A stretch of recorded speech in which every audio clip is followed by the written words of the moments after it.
ரோமர் 3 இப்படியானால் யூதனுடைய மேன்மை என்ன?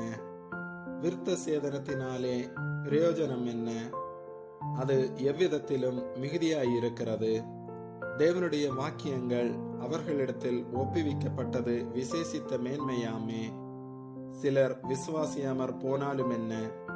அவர்களுடைய அவிசுவாசம் தேவனுடைய உண்மையை அவமாக்குமோ? அப்படியாக்க மாட்டாது. நீர் உம்முடைய வசனங்களில் நீதிபரராய் விளங்கவும் உம்முடைய நியாயம் விசாரிக்கப்படும் போது வெற்றியடையவும் இப்படியாயிற்று என்று எழுதியிருக்கிறபடி, தேவனே சத்தியபரர் என்றும் எந்த மனுஷனும் பொய்யன் என்றும் சொல்வோமாக. நான் மனுஷர் பேசுகிற பிரகாரமாய் பேசுகிறேன்.